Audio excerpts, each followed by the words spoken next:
जानकीकान्तस्मरणं जय जय राम राम गोपिका जीवनस्मरणं गोविन्द गोविन्द हर हर नमः पार्वतीपतये हर हर महादेव नमः शिवगाम्यै जगदम्बिके श्री सद्गुरुस्वामिनः जय आञ्जनेयस्वामिनः जय सदा बालरूपाभिविघ्नाद्रिहन्त्री महादन्तिवक्त्रापि पञ्चास्यमान्या विधीन्द्रादिमृग्या गणेशाभिधामे विधत्तां श्रियं कापि कल्याणमूर्तिः सदाशिवसमारम्भां शङ्कराचार्यमध्यमाम्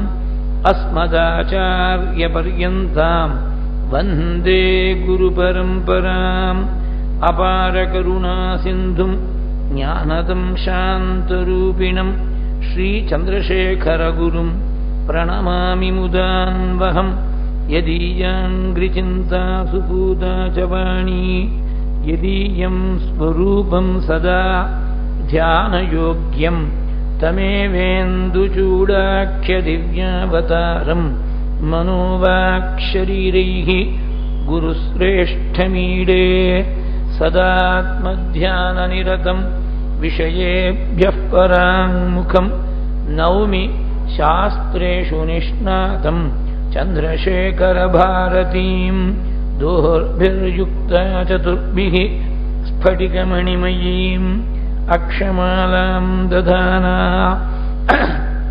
हस्ते नैकेन पद्मं सितमपि च शुकं पुस्तकं चापरेण भासा कुन्देन्दुशङ्खस्फटिकमणिनिभा भासमाना समाना सा मे वाग्देवतेयं निवसतु वदने सर्वदा सुप्रसन्ना कूजन्तं राम रामेति मधुरं मधुराक्षरम् आरुह्य कविताशाखां वन्दे वाल्मीकिकोकिलम् मनोजवं मारुततुल्यवेगं जितेन्द्रियं बुद्धिमतां वरिष्ठं वातात्मजं वानरयूथमुख्यं श्रीरामदूतं शिरसा नमामि पीताम्बरं करविराजितशङ्खचक्रकौमोदकी सरसिजं करुणासमुद्रं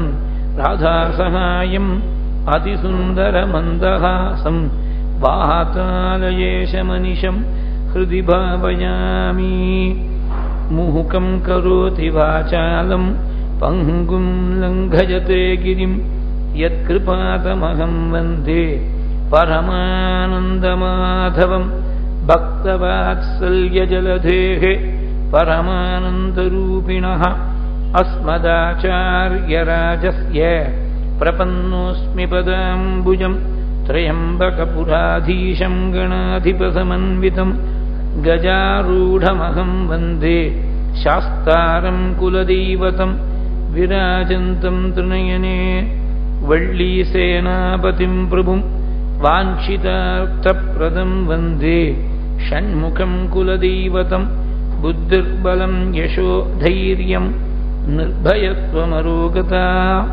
अजाड्यं वाक्पटुत्वं च हनुमत्स्मरणात् भवेत् அஞ்சிலே ஒன்று பெற்றான் அஞ்சிலே ஒன்றைத்தாவி அஞ்சிலே ஒன்றாக ஆரியற்காக ஏகி அஞ்சிலே ஒன்று பெற்ற அணங்கை கண்டு அயலாரூரில் அஞ்சிலே ஒன்றை வைத்தான் அவன் நம்மை அழித்து காப்பான் ஊனிடிச்சுவர் வைத்து கண்புது நாட்டே உரோமம் மேய்ந்து 9 வாசல் தானுடை குரம்பை பிரியும் போது உந்தன் சரணமே சரணம் என்றிருந்தேன் தேனுடை கமலத்திருவினுக்கரசே திரிகுள்மா நெடுங்கடல் கிடந்தாய் நானுடை தவத்தால் திருவடி அடைந்தேன்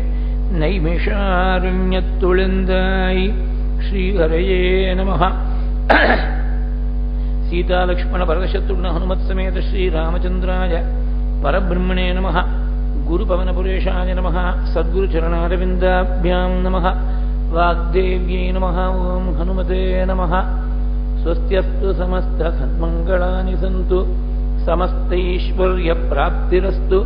श्लोकैकलेशश्रवणपठनमात्रेण वक्तुश्च श्रोतॄणां धर्मादिनिखिलपुरुषार्थ सिद्धिप्रदे समस्तकलिकल्मषापनूतनपटुतरे श्रीमद् रामायणे वाल्मीकीय आदिकाव्ये अद्य वर्तमानकथाप्रसङ्गः। श्रीहरये नमः।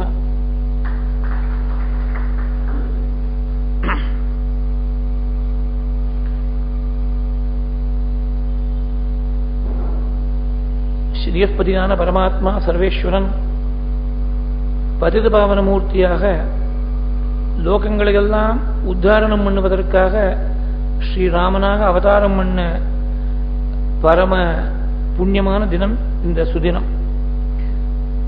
ராமநவமி மகோத்சவம் என்று பல ஆயிரக்கணக்கான இடங்களில் பக்தர்கள் எல்லாம் பகவானுடைய அவதார வைபவத்தை கொண்டாடக்கூடிய நன்னாளாக இந்த திருநாளானது அமைஞ்சிருக்கு.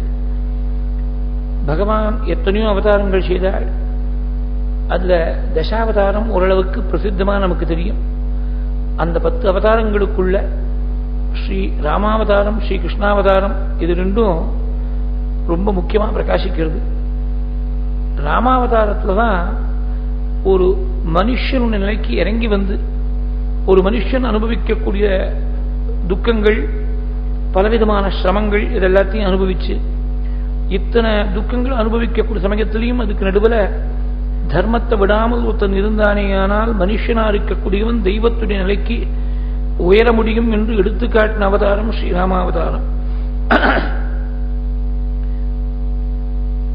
வேதத்தால் பேசப்படுகின்ற பரமாத்மா ராமனாக அவதாரம் பண்ண பொழுது வேதமே வால்மீகியுடைய வாக்கிலிருந்து ராமாயண ரூபத்தில் ஆவிர்வவிச்சது. அந்த ஸ்ரீராமனுடைய சரித்திரத்தை தான் ஆதிகாவியமா இருக்கக்கூடிய ஸ்ரீமத் ராமாயணமாக 24,000 ஸ்லோகங்களாக வால்மீகி பகவான் நமக்கு அனுகிரகம் பண்ணி கொடுத்தார். ராமநவமியின் போது ஜனனோத்சவ கிரமத்தில் நவாக விதியாக ஸ்ரீமத் ராமாயணத்தை நாம் இன்று முதல் 9 நாட்கள் விதிவத்தா பார்க்கும்படியாக பகவான் அனுகிரகம் பண்ணிருக்காருங்கிறது பகவானுடைய ஒரு பெரிய கருணை. இது ராமாயணம் எப்ப கேட்டாலும் புண்ணியம், ராமநவமி போது கேட்டா ரொம்ப புண்ணியம். நவாகிரமத்தில் சிரவணம் பண்ற போது அது பெரிய யஜ்யம். இது யஜ்யம்னு சொன்னா மனசானது அந்த தேவதையே நினைச்சுட்டு இருக்கும், வாக்கானது அந்த தேவதைக்கு உரிய மந்திரத்தை ஜபம் பண்ணிட்டு இருக்கு, சரீரமானது ஆகுதி கொடுத்துட்டு இருக்கு. மனசு, வாக்கு, சரீரம் 3 சேர்ந்து இணைந்து பகவத் பரமா ஈடுபடுற போதுதான் அந்த கர்மாவானது யஜ்யமானது. அந்த மாதிரி இந்த 9 நாட்கள் கார்த்தாலேருந்து ராத்திரி மட்டும் மனசு ராமஸ்மரணமாக, வாக்கு அவனுடைய சரித்திரமான புண்ணிய சரித்திரமான ராமாயணத்தை பாராயணம் பண்ணுறது, காதானது அவன் கதையை கேட்கணும், சரீரமானது அவன் கைங்கரத்தில் ஈடுபடணும். வேற எந்த விதமான ஒரு காரியம், வேற எந்த விதமான பிரவൃத்திக்கும் இடம் கொடுக்காதபடி தீட்சாக்கிரமமாக கட்டி போடக்கூடிய யஜ்யம் இந்த நவாக யஜ்யம். சப்தாகம், நவாகம் இது ரெண்டையும் பெரிய யஜ்யமாட்டமா சொல்லியிருக்காள். அப்பேற்பட்ட யஜ்யத்தை இன்னைக்கு ராமநவமி புண்ணிய காலத்தில் பகவானுடைய கிருபை பிரார்த்தனை பண்ணி ஆரம்பிக்கும்படியான ஒரு சந்தர்ப்பமா இருக்கு. ராமனுடைய சரித்திரத்தை தான் ராமாயணம் என்ற ஆதிகாவியமாக வால்மீகி அனுகிரகம் பண்ணி கொடுத்தாள். இது ஒரு பெரிய மகாநதி அப்படின்னு விட்டாள். ஒரு நதின்னு சொன்னா ஏதாவது ஒரு பர்வதத்தில் உற்பத்தி ஆகணும், ஒரு சமுத்திரத்தில் போய் சேரணும். இந்த ராமாயணம் என்ற மகாநதி வால்மீகி என்ற பர்வதத்தில் உற்பத்தியானது. வால்மீகி கிரி சம்பூதா ராமசாகரகாமினி புனாது புவனம் புண்ணியா ராமாயண மகாநதி. ராமன் என்ற சமுத்திரத்தில் போய் சேரக்கூடிய மகாநதி இது. ராமன் என்ற சமுத்திரத்தில் போய் சேரக்கூடியதுன்னு சொல்ற போது அதுல பல சுவாரஸ்யங்கள் அடங்கி இருக்கு. பல நதிகள் ஒரே சமுத்திரத்தில் போய் சேருது. கங்கை இருக்கு, காவேரி இருக்கு, யமுனை இருக்கு, பல நதிகள் இருக்கு, கடைசியில சமுத்திரங்கிறது ஒரே சமுத்திரமா இருக்கு. அந்த மாதிரி ராமாயணம் பல. சம்ஸ்கிருதத்தில் எடுத்துட்டேன்னா வால்மீகியுடைய மூல கிரந்தத்தை தவிர ரகுவம்சத்தில் காளிதாசன் பேசினாள். காளிதாசனும் போஜனமா சேர்ந்து சம்பு ராமாயணம்னு கவனம் பண்ணாள். உத்தர ராமாயண சரித்திரத்தை எடுத்து உத்தராம சரித்திரம் என்று பகவூதி பண்ணாள். முராரி அனர்கராகவம்னு பண்ணியிருக்காள்.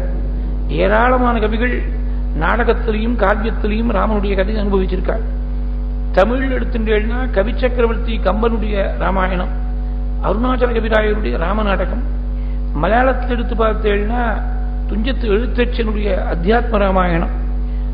தெலுங்குல பார்த்தீங்கன்னா தியாகேர்வாளுடைய கீர்த்தனைகள் முழுக்க ராமன் சரித்திரத்தை ஏதோ ஒரு அம்சத்தை சொல்லக்கூடியதா அமைஞ்சிருக்கு. மகாராஷ்டிரத்தில் போய் பார்த்தீங்கன்னா ஏகநாதருடைய பாவார்த்த ராமாயணம். விந்திய பர்வதத்துக்கு வடக்க முழுக்க அவளுக்கு தெரிஞ்ச ஒரே ராமாயணம் கோஸ்வாமி துளசிதாசருடைய ராமச்சரித மானஸ். இப்படி ஒவ்வொரு பிராந்தத்தில் ஒவ்வொரு பாஷையிலையும் அந்தந்த காலத்தில் இருந்த மகான்கள் அவரவர்களுக்கு ஏற்பட்ட ஒரு பிரேரணை ஸ்பூர்த்திக்கு இருந்தாப்புல ராமன் சரித்திரத்தை கானம் பண்ணியிருக்காள். ஆனா ஒரு விஷயம் முக்கியமா நாம தெரிஞ்சுக்கணும். பல கவிகள் பேசினாள், பல பாஷைகள் பேசினாள், பல காலங்களில் பேசினாள். தவிர அவ்வளவு பேருக்கும் ராமன் பொது. வால்மீகிக்கு தனியா ஒரு ராமன், கம்பனுக்கு தனியா ஒரு ராமன், காளிதாசனுக்கு தனியா ஒரு ராமன், அப்புறம் பகவதிக்கு தனியா ஒரு ராமன், எழுத்தச்சனுக்கு தனியா ஒரு ராமன், துளசிதாசனுக்கு தனியா ராமன் கிடையாது. எல்லாருக்கும் உபாசியமான ராமன் ஒண்ணுதான். சமுத்திரம் ஒண்ணும், நதியா இருக்கக்கூடிய ராமாயணம் தான் பல. அதை நமக்கு சூச்சகம் பண்ண முடியா ராமசாகரகாமினி. அதோடு கூட நதி சமுத்திரத்துல போய் சேரக்கூடிய இடத்துக்கு டெல்டா அப்படின்னு சொல்லுவா. அந்த இடத்துல பார்த்தேன்னா நதி இன்னும் முடியல, சமுத்திரம் இன்னும் ஆரம்பிக்கல. ஆனா ஜலத்தை எடுத்து குடிச்சு பார்த்தேன்னா உப்பு கரிக்கும். உப்பு கரிக்க தன்மை சமுத்திர ஜலத்துக்கு உண்டு, விட நதி ஜலத்துக்கு கிடையாது. தன்னை நோக்கி வரக்கூடிய நதிய சமுத்திரம் எதிர்கொண்டு அழைச்சு தன்னுடைய உப்பு கரிக்கக்கூடிய தன்மையையும் அந்த நதிக்கு கொடுத்துள்ளது. அதாவது நதி வேறு இல்லை, சமுத்திரம் வேறு இல்லை அப்படின்னு ஒரு தாதாத்மிய பாவமானது ஏற்படுறது. அந்த மாதிரி ராமாயணம் வேறு இல்லை, ஸ்ரீராமன் வேறு இல்லைங்கிறத நாம தெரிஞ்சுக்கணும். எப்படி ஸ்ரீமத் பாகவதம் ஸ்ரீ கிருஷ்ணனுடைய ஸ்வரூபம், ஸ்ரீமத் பாகவதாக்கியோயம் பிரத்யக்ஷா கிருஷ்ணேவகின்னு சொன்னாலோ அந்த மாதிரி ராமாயணம் சாட்சாத் ராமனுடைய ஸ்வரூபம். அதனால்தான் ராமாயண புஸ்தகத்திலேயே தான் ராமனை தியானம் பண்ணுறது, ஆவாகனம் பண்ணுறது, ஷோடசோபச்சாரம் எல்லாம் அந்த புஸ்தகத்துக்கு தான். புஸ்தகமே ஸ்ரீராமனுடைய ஸ்வரூபம், ராமாயணம் ராமனுடைய ஸ்வரூபம், அக்ஷர ரூபம். இது ரெண்டாவது முக்கியமான விஷயம் நாம தெரிஞ்சுக்கணும். மூணாவது, ஒருத்தன் நதியில இறங்கினான்னா நீச்சல் தெரிஞ்சவனா இருந்தான்னா எதிர் நீச்சல் போட்டு கரைக்கு வரணும்னு பிரயத்னம் பண்ணுவான். நீச்சல் தெரியாதவன் நதியில போய் மாட்டின்னு விட்டான், அவனுக்கு வேற ஒன்றும் வாய்ப்பே கிடையாது. நதி எங்க கொண்டு போய் தள்ளினதோ அங்க போய் விழ வேண்டியதான், இவனுக்கு வேற ஆப்ஷன் கிடையாது. சம்ஸ்கிருத பாஷா ஜானம் தெரிஞ்சிருந்தா நீச்சல் தெரிகிற மாதிரி பண்டிதனா இருக்கக்கூடியவன் என்ன பண்ணுவான், வால்மீகி இங்கேயே ஒரு சாவை போட்டார், ஒரு தூவை போட்டார், இப்படி எல்லாம் அதை ஆராய்ச்சி பண்ணி அலசி எடுக்கணும்னு பிரயத்னம் பண்ணுவான், எதிர்நீச்சல் போடுவன். பாமரனா இருக்கக்கூடியவன் சம்ஸ்கிருதம் தெரியல, ஆனா ராமன்ட்ட மாத்திரம் பரம உத்தமமான பக்தி இருக்கு. ராமாயணம் நம்மளை கரையத்துன்னு ஏதோ எழுத்து மாத்திரம் கூட்டி படிக்க தெரிஞ்சுன்னு அவன் மாட்ட படிச்சுன்னு போறான் வச்சுங்கோ, அவனுக்கு நீச்சல் தெரியல, சம்ஸ்கிருத பாஷா ஞானம் இல்லை. அதனால நதி எங்க கொண்டு போய் தள்ளுறதோ அங்க போய் சேர வேண்டியதுதான். அங்க ராமன் என்ற சமுத்திரத்தில் தான் கொண்டு போய் சேர்க்கிறது இந்த நதி. ராமனை அடைவதற்கு காரணமா இருக்கக்கூடியது ராமாயணம். ராமாயணத்தை ஒருத்தன் சேவிச்சுட்டே இருந்தான்னா ராமன்கிட்ட கொண்டு போய் சேர்த்துடும். ராமஹா ஐயத்தே பிராபியதே அனேன இது ராமாயணம் என்று இப்படி ஒரு விற்பத்தி சொல்லுவா ராமாயண சப்தத்துக்கு. ராமன் அடைவதற்கு காரணமா இருக்கக்கூடியது ஸ்ரீமத் ராமாயணம். அதோடு கூட ராமன் என்ற சமுத்திரத்தில் கொண்டு போய் சேர்க்கக்கூடிய இந்த மகாநதிய வெறும் நதினு சொன்னா போறாது, இது மகாநதின்னு விட்ட. மகாநதினு ஏன் சொன்னால்னா, சாதாரணமா உலகத்தில் இருக்க நதிகள்லாம் தேசத்துக்கும் காலத்துக்கும் கட்டுப்பட்டதாக இருக்கு. கங்கை இருக்கு, அந்த கங்கை இப்ப ஓடின்னு இருக்காள் பூலோகத்துல. கங்கை பூலோகத்துல ஓடாத ஒரு காலம் இருந்திருக்கு. பகீரதனுடைய காலத்துக்கு முன்னாடி கங்கை ஓடல. பகீரத பிரயத்னம் பண்ணி ரொம்ப கடுமையான பிரயத்னத்துக்கு பகீரத பிரயத்னம்னு பிரசித்தி வந்துடுத்து. தேவலோகத்தில் மந்தாகினியா ஓடக்கூடிய கங்கை பூலோகத்தில் ஓடும்படியா பிரம்மதேவன்டேந்து வரம் வாங்கி கங்கையுடைய வேகத்தை குறைச்சு அனுப்பும்படியா பரமேஸ்வரனை பிரார்த்தனை பண்ணி இப்படியெல்லாம் பூலோகத்தில் ஓடும்படியா செஞ்சிருக்காள் பகீரதன். அதனால ஒரு காலத்தில் ஓடாத கங்கை இன்னைக்கு ஓடின்னு இருக்கு. ஒரு காலத்தில் ரொம்ப செழிப்பா இருந்த சரஸ்வதி நதி தீரத்தில் தான் வியாசருடைய ஆசிரமம், கர்தமருடைய ஆசிரமம், இன்னும் பல ரிஷிகள்லாம் அங்க சரஸ்வதி தீரத்திலிருந்து ஆத்ம விசாரம் எல்லாம் பண்ணிருக்கார். அந்த சரஸ்வதி இப்ப கண்ணுக்கு தெரியாமல் மறைஞ்சு போயிடுத்து. சரஸ்வதி புராண காலத்துல ரொம்ப செழிப்பா இருந்திருக்கு. இது வடக்க. தெற்க பார்த்தீங்கன்னா காஞ்சிபுரத்துல கம்பா என்ற நதி ரொம்ப பிரசித்தமா ஓடி இருக்கு. மூக்கர் வார்த்தைக்கு வார்த்தை ரெஃபர் பண்ணுங்க. மூக்க பஞ்சத்தியில அந்த கம்பா நதியானது இன்னைக்கு கண்ணுக்கு தெரியாம மறைஞ்சாப்பல் இருக்கு. சரஸ் மாத்திரம் ஒரு சின்னதா ஒரு இடம் இருக்குன்னு சொல்ற. அதே மாதிரி பல நதிகள் அந்த காலத்துல இருந்து இப்ப இல்லாம போயிடுத்து. அப்ப இல்லாத நதிகள் இப்ப ஓடின்னு இருக்கு.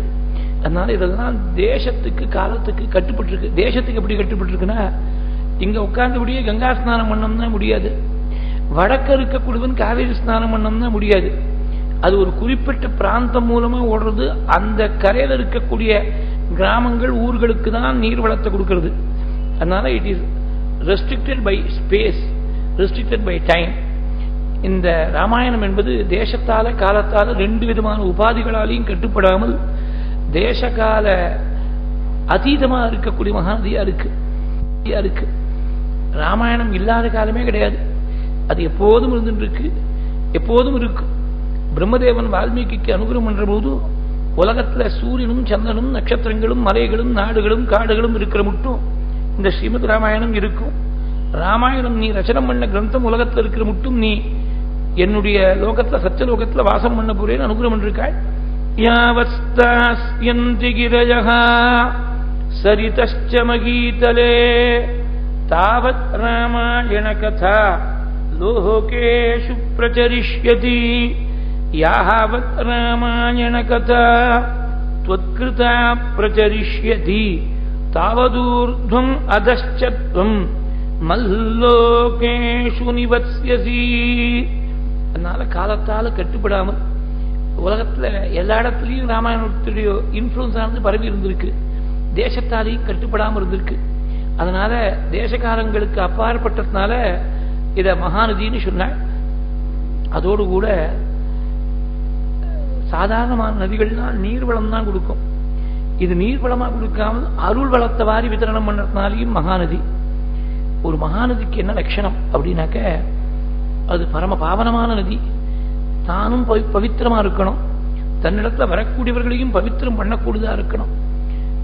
கங்கை ஓடக்கூடிய இடத்துல எங்கேயாவது இடத்துல நாம வாசம் பண்ணோம்னா, பிரயாகத்திலேயோ காசியிலையோ அந்த மாதிரி ஏதாவது ஒரு ஊர்கள்ல இருந்தோம்னா, நம்மாத்து கொல்லையில ஒரு சாக்கடை ஓடலாம்.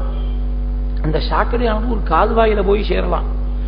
கால்வாய் இன்னொரு பெரிய கால்வாயில சேர்ந்து அது கங்கையிலேயே போய் சேர்ந்தாலும் சேர்ந்து விடலாம். கொல்லையில ஓடக்கூடிய சாக்கடையில தவறி போய் கால் போட்டு கொடுத்தோம்னா அசுத்தம் தோணுறது. உடனே ஒரு சொம்பு ஜலத்தை எடுத்து அலம்பலம் தோணுறது. அதே சாக்கடை ஜலம் கங்கையில போய் சேர்ற பொழுது கங்காதேவி என்ன பண்ற, தன்னிடத்துல வரக்கூடிய சாக்கடை ஜலத்துக்கு தன்னுடைய பெருமையை கொடுக்கிறார். அதுக்கப்புறம் சாக்கடைன்னு பேரு இல்ல, கங்கைன்னு பேரு. கங்கைன்னு பேரு மாத்திரம் இல்ல, உலகத்தை முழுக்க பவித்திரம் பண்ணக்கூடிய சக்தி கங்கைக்கு இருக்கக்கூடிய சக்தி சாக்கடை ஜலத்துக்கும் கங்கையில சேரத்தினால வருது. அந்த மாதிரி ராவணனை போல துஷ்டர்களா இருக்கிறவா கூட, சாக்கடையை போல இருக்கிறவா கூட ராமாயணம் என்ற மகாநதியில் சேர்ந்ததுனால இந்த ராமாயணத்துக்கு இருக்கக்கூடிய பவித்திரமான தன்மை அவளுக்கு வந்துள்ளது. ஏகைகம் அக்ஷரம் புரோக்தம் மகாபாதக நாசனம்னு சொல்லியிருக்க. ஒவ்வொரு அக்ஷரமும் மகாபாதகத்தை போக்கி வைக்கும். ஒவ்வொரு அக்ஷரமும் மகாபாதகத்தை போக்கும்னா எந்த அக்ஷரம்னு சொல்லல, எந்த அக்ஷரமா இருந்தாலும் மகாபாபத்தை போக்கி வைக்கும். ராவணான்னு சொன்னா பாபத்தை போக்கும். ஏன்னா அந்த சாக்கடை இந்த கங்கையில சேர்ந்துடுச்சு அதனால. ஆனா ராவணான்னு சொல்லுவானே, 3 அக்ஷரம் சிரமப்பட்டு சொல்லுவானே, 2 அக்ஷரம் ராமான்னு சொல்லி சுலபத்துல கரையேற்றிக்கிறதுக்கு வழி இருக்கிற போது எக்ஸ்ட்ராவா ஒரு அக்ஷரம் சொல்லி சிரமப்படுவானே. எல்லா அக்ஷரங்களும் புண்ணியம். ராமாயணத்துல ஒவ்வொரு கட்டமும் புண்ணியம். இது முக்கியமா நாம தெரிஞ்சுக்கணும். சிலவே ராமாயணத்துல உள்ள நல்லா ஆழமா பிரவேசம் பண்ணணும், இல்ல நல்லா பிரவேசம் பண்ணிருக்கக்கூடிய பெரியவா மூலமா கேட்டிருக்கணும். இல்லைன்னா இது தோணாது. இன்னைக்கு ராமர் காட்டுக்கு போறாரா, பாண்டா சார் நான் வரல இன்னைக்கு அப்படின்பா. அப்புறம் பாதுகாப்பட்ட விஷயம் இன்னைக்கு வருது சொல்லுங்க, சீதா கல்யாணம் என்னைக்கு வருது சொல்லுங்க. என்னமோ நாம என்ன நெற்று பண்ணி வச்சுட்டு ஏதாவது நோட்ஸ் போட்டுண்டு இது 10 நிமிஷத்துல சீதா கல்யாணம் சொல்லணும், 20வது நிமிஷத்துல இந்த கட்டம் வரணும், 30வது நிமிஷத்துல இந்த கட்டம் வரணும். இது என்ன ரேடியோ ப்ரோக்ராமா, டிவி ப்ரோக்ராமா? பகவன் நாமா சொல்லிண்டே இருக்க வேண்டியது. சுவாமி என்னைக்கு எப்படி பிரேரணை பண்றாருன்னு சொல்ல முடியாது. அதனால அவ திருவள்ளிக்கேணி பிரிவா அவ சொல்ல மாட்டா என்னைக்கு ருக்மிணி கல்யாணம் வரும்னு கேட்டா. இங்க கங்கை ஓடிண்டே இருக்கும், இங்க வாங்கோ ஸ்நானம் பண்ணுங்கோ, என்னைக்கு ருக்மிணி கல்யாணம் வரணும்னு பகவான் சங்கல்பம் பண்றாலும் அன்னைக்கு வரும். நம்ம ஒன்றும் பிளான் பண்ணி சொல்ல முடியாது. மொத்தத்தில் 9 நாள்ல ராமாயணம் முடிக்கணும், அவ்வளவுதான். இதுவர சாதாரணமா அயோத்தியா காண்டம் நகரவே நகராது.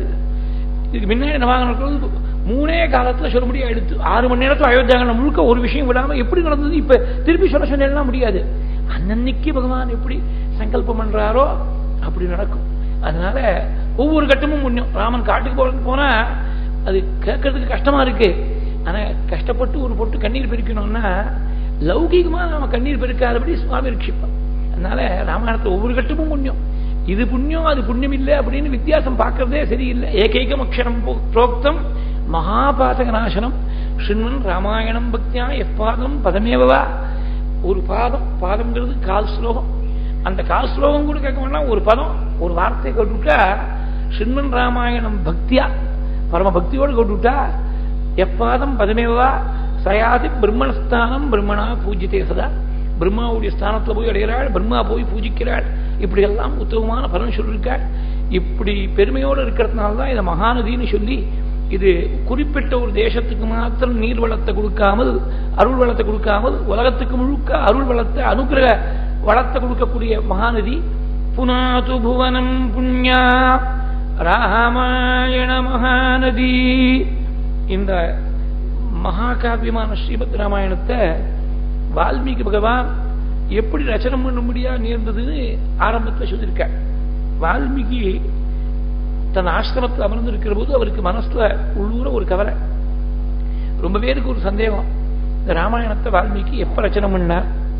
அது ராமனுடைய காலத்திலேயே வாழ்ந்தவரா, ராமனுடைய காலத்துக்கு பின்னாடி வந்தவரா, இல்லை இவர் சுயமா தன்னுடைய கல்பனையால ராமாயணத்தை ரச்சனை பண்ணாரா? இப்படி எல்லாம் சந்தேகப்படுவா.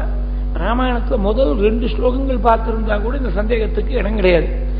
ராமனுடைய காலத்திலேயே சமகாலீனரா வாழ்ந்தவர் வால்மீகி. அது நல்லா ஸ்பஷ்டமா தெரிகிறது. ராமாயணத்தை படிச்சு பார்த்தாலே தெரியும். ராமனுடைய குணங்களை எல்லாம் தானே பக்கத்திலிருந்து அனுபவிச்சவர். ஆனா ஜெகன்மாதா சீதை நிறமாத கர்ப்பிணியா இருக்கிற பொழுது தியாகம் பண்ணும்படியா உத்தரவு போட்டு அனுப்பிச்சுட்டாலும் சுவாமி வால்மீகியுடைய ஆசிரமத்துலதான் குழந்தைகளை ஈண்டெடுத்திருக்க. இதை தான் பக்கத்திலிருந்து பார்த்திருக்க. அதனால ஒரு சந்தேகம் வந்தது, ராமன் புண்ணிய புருஷன் சர்வகுண சம்பந்தன்னு சொல்றாளே, அப்பேற்பட்ட பிரபுவிடத்திலையும் ஏதோ குறை இருக்குமோ, குறையே இல்லாத மனுஷன் உலகத்துல கிடையாதோ அப்படின்னு கொஞ்சம் ஆதங்கப்பட்டு இருக்கிற பொழுது தற்செயலா அங்க நாரதர் வந்து சேர்ந்தார். நாரதர் ஒரு இடத்துல வந்து சேர்ந்தார்னா அந்த கதைக்கு தனியா ஒரு பெருமை. பகவான் மனசுல என்ன சங்கல்பம் செய்கிறாரோ அந்த சங்கல்பத்தை நிறைவேற்றுவதற்காக வரக்கூடியவர் நாரதர். நாரதர் வந்த உடனே அவருக்கு உபச்சாரம் பண்ணி ஆசிரமெல்லாம் கொடுத்து மனசுல இருக்கக்கூடிய சந்தேகத்தை நாரதர்கிட்ட போய் விஞ்ஞாபனம் பண்ணி பிரார்த்திக்கிறார். தபஸ்வாத்யாய நிரதம் தபஸ்வி வாஹாக்விதாம்பரம் நாரதம் பரிபப்ரச்ச வால்மீகி முனிபுங்கவம். பரிபப்ரச்சேன்னு இருக்கு. பப்ரச்சனை கேட்டார், பரிபப்ரச்ச திருப்பி திருப்பி கேட்டார். பகவான் கீதையில சொன்னாள், உனக்கு விஷய ஞானம் தத்துவ ஞானம் தெரிஞ்சுக்கணும்னா நீ யாராவது பெரியவா ஞானிகள்கிட்ட போய் அவளுக்கு சேவை பண்ணு, நமஸ்காரம் பண்ணி திருப்பி திருப்பி கேள்னா சில பேர் நட்சத்திர நாட்டமா அழிச்சு எடுத்துடுவான். அப்படி அவளுக்கு சிரமம் ஏற்பட முடியா கேட்கறதுன்னு அர்த்தம் இல்லை. இங்கிதம் பார்த்துண்டு சமய சந்தர்ப்பத்தை பார்த்துண்டு ஒரு முறை கேட்ட உடனே அவன் உடனே பதில் சொல்லுவான்னு எதிர்பார்க்க முடியாது. சில சமயத்துல வேணும்னு பேசாம இருப்பா. இவனுக்கு தெரிஞ்சுக்கணுங்கிற ஆர்வம் தீவிரமா இருக்கான்னு பரீட்சை பண்றதுக்காக இருப்ப. அதை திருப்பி திருப்பி அவளுக்கு மனசு கனிஞ்சி அவ அனுகிரகம் பண்ற மட்டும் பார்த்து பார்த்து கேட்கணும். அதுதான் தத்வித்தி பிரணிபாதேன பரிப்பிரஷ்னேன சேவையா உபதேக்ஷந்தி தே ஞானம் ஞானினஹா தத்துவதர்ஷினஹா. அந்த பரிப்பிரஷ்னத்தை தான் இங்க நாரதம் பரிபப்ரச்ச வால்மீகி முனிபுங்கவம் திருப்பி திருப்பி கேட்டிருப்பன்னு நாம் அனுமானம் பண்ணும்படியா இருக்கு. ராமானுஜர் சரித்திரத்துல இது ரொம்ப நிதர்சனமாகவே தெரிகிறது. திருமலையில மேல இருக்கக்கூடிய திருக்கோட்டியூர் நம்பி இடத்துல ராமாயணத்துடைய சாரத்தை கிரகிக்கணும்னு ஆசைப்பட்ட ராமானுஜாச்சாரியால் கீழேந்து மேல ஏறினார். மலையில ஏறினார்னா ஒரு 50 வருஷம் முன்னாடி கூட பெரும்பாலான ஜனங்கள் ஏறிதான் போவா திருமலையில. ராமானுஜர் காலத்துல கேட்கவே வேண்டாம், வேற ஒரு உபாயம் கிடையாது. ஆனா இவர் காலால ஏறல. ஏன்னா அந்த திருமலை ஸ்ரீனிவாசனுடைய சுரூபம் கால் படுறது தோஷம். அதனால முழங்கால ஷாக்க கட்டிண்டு முட்டு குத்திண்டு அப்படி ஏறி போனாள். அங்க எப்படி இருக்கும், முழங்கால் இன்னும் ரத்த விழாரா இருக்கும். அங்க போய் சேர்றதுக்குள்ள அடியன் ராமானுஜதாசன் வந்திருக்கேன், இங்க ராமாயணத்துடைய தத்துவத்தை உபதேசம் பண்ணி அனுகிரகம் செய்ய வேண்டும் என்று பிரார்த்திச்சாள். இப்ப அவகாசம் இல்லை, கீழே போயிட்டு அப்புறமா வரும்னு அனுப்பிச்சுட்டாரு. அதே மாதிரி முட்டு குத்துன்னு கீழே இறங்கினார். கீழே போயிட்டு அப்புறமா வரும் தானே சொன்னார். எத்தனை நாள் கழிச்சு வரணும்னு ஒன்றும் சொல்லலை. அதனால கீழே இறங்கின உடனே அடுத்த க்ஷணமே மறுபடியும் ஏற ஆரம்பிச்சார். இதே மாதிரி முட்டு குத்திட்டு மறுபடியும் போய் நமஸ்காரம் பண்ணார். கீழே போயிட்டு வரும்னு விட்டார் அவர். இது மாதிரி 17 முறை போனார். 17 முறை திருப்பி அனுப்பிச்சார். 18வது முறை போன பொழுது பரம சந்தோஷப்பட்டு, நீ விடாமுயற்சியா வந்திருக்கே, உனக்கு 18 முறை நீ வந்ததுனால 18 தத்துவங்கள் ராமாயணத்துல உபதேசம் பண்றேன்னு திருக்கோட்டியூர் நம்பி உபதேசம் பண்ணது வைஷ்ணவ சம்பிரதாயத்துல ரொம்ப முக்கியம். அதனால திருப்பி திருப்பி பெரியவாழ்கிட்ட போய் பிரார்த்திக்கணும். அப்படி நாரதர்கிட்ட போய் பலமுறை பிரார்த்திச்சிருப்பேன்னு நாம அனுமானம் பண்ணிக்க முடியாத பதம் இருக்கு.